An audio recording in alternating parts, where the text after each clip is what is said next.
Hi, everyone. I'm Maggie McGrath with Forbes Breaking News.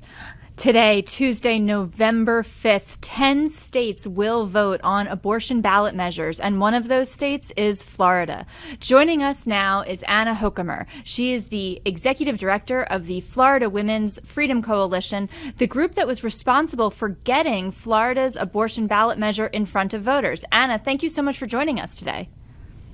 It's a pleasure to be here. Thanks for having me. So we are speaking, it is just past 4 p.m. Eastern. Polls close in Florida at 7 p.m. Eastern. So we don't have the results yet, but I want to start by asking, is there exit polling? Do you know how this may break? There's no exit polling that I'm aware of. What we are seeing is a tremendous surge of no party affiliation voters today in Florida. NPA voters are what we call independents here. That's good for us. We're also seeing a surge in women voting across Florida of all party affiliations. That's good for us. I think it mimics a lot of the voter surge in the female vote we're seeing in lots of states in America. So listen, we've got a 60% threshold, a supermajority threshold here. We can't rest on our laurels, but I feel very good today. You feel good.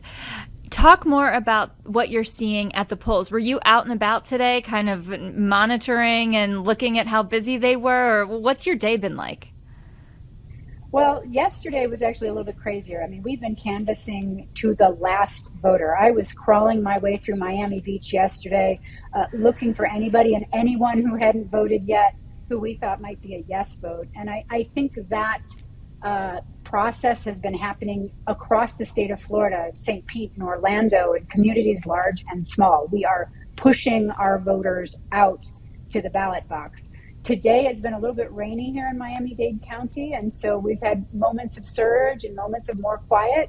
But the fact of the matter is Florida has a 2-week early voting session, plus a massive enrollment in vote by mail, which meant that by the time we got to today, more than 50% of the electorate in Florida had already voted. More than 8 million votes had already been cast. So this is really a matter of just riding the wave home and getting ourselves to 7 o'clock. By the way, in Florida, the Panhandle precincts don't close until 8 o'clock Eastern time, so we won't have complete results until then. Very good note on the Panhandle there. I sometimes get my states with multiple time zones and multiple election polling closures confused. Now, let's talk specifically about what Amendment 4 is. What is the wording? What exactly are voters choosing between today?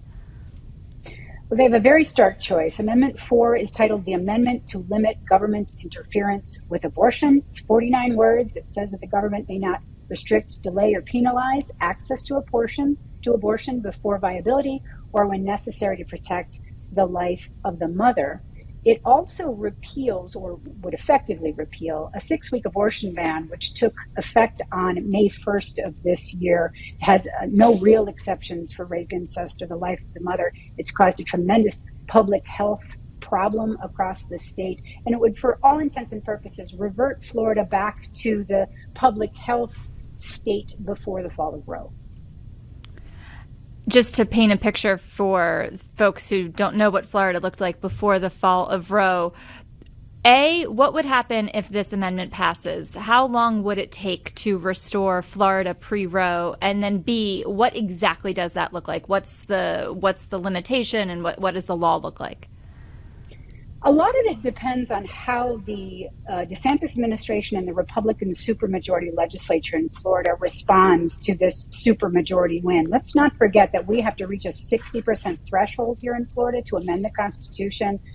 It would represent a tremendous mandate to the governor's mansion and to the legislature about what people's attitudes towards abortion and the kind of access that they want.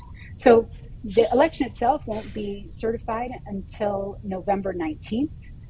Let's imagine nothing interesting happens between now and November 19th, which may or may not be the case across America going forward.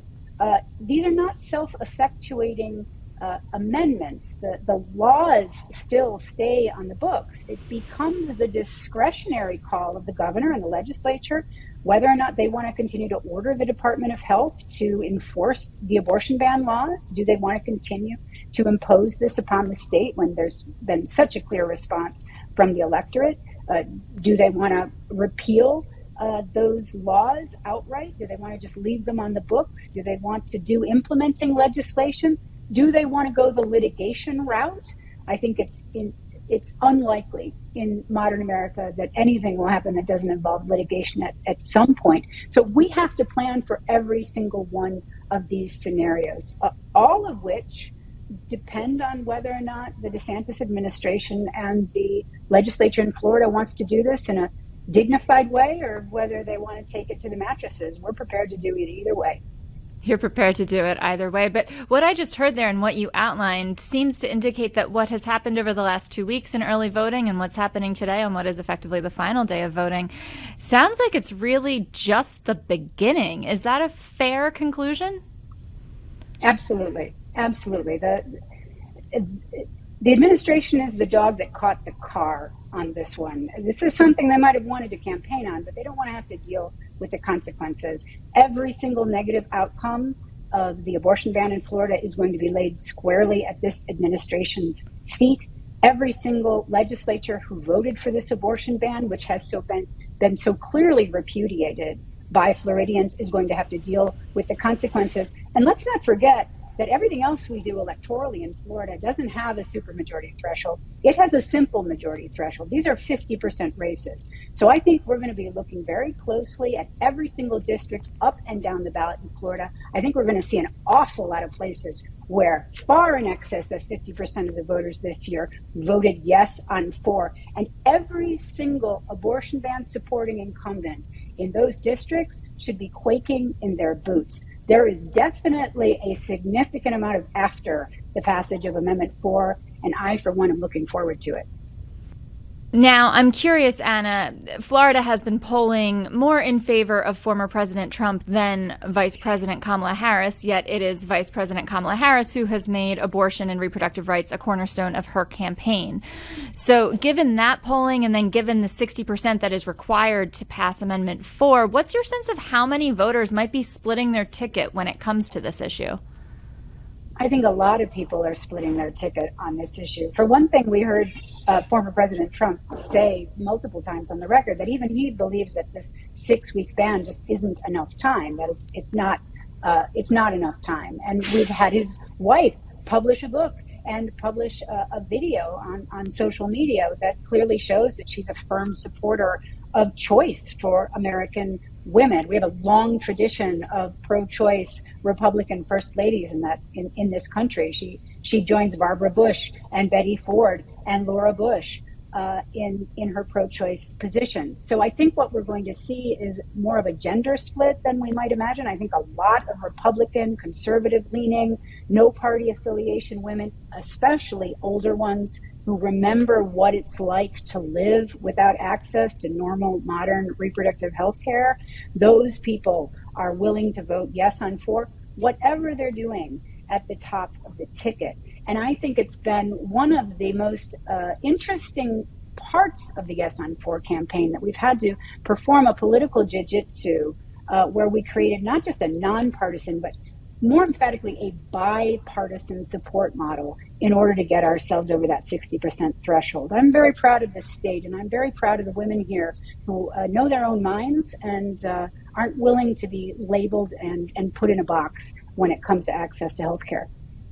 A bipartisan structure. That is something that is a little bit rare these days. What has been the key lever for getting to that?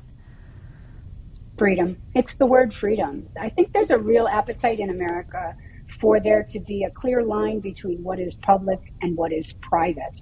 That plays itself out from a policy position with Democrats and Republicans a little bit differently, but that fundamental value that there are certain things that we want to manage for ourselves as individuals or within our families without the interference of politicians and rules and the institutions mucking it all up, that permeates American society and especially permeates Floridian society. This is a place that tends to lean quite libertarian. That's true for Democrats and Republicans. And so when you tailor your message to people who literally want to limit the government's interference with their lives, whatever their complex, nuanced, serious considerations might be around the act of abortion itself, you eventually put together a winning coalition. So you said you were campaigning and canvassing up until the last minute yesterday. Today is election day. What do the next 3, 6, 12, 24 hours look like for you? Well, the next 3 hours include packing up and getting myself out to organize an election night watch party for about 120 people, including a whole bunch of press. So that's just your average normal Tuesday. And then I'm probably going to have to talk to a lot of media, and I'm going to have to do a lot of crying and hugging, because this has been a real citizen-driven initiative. It's been an incredible amount of volunteer labor.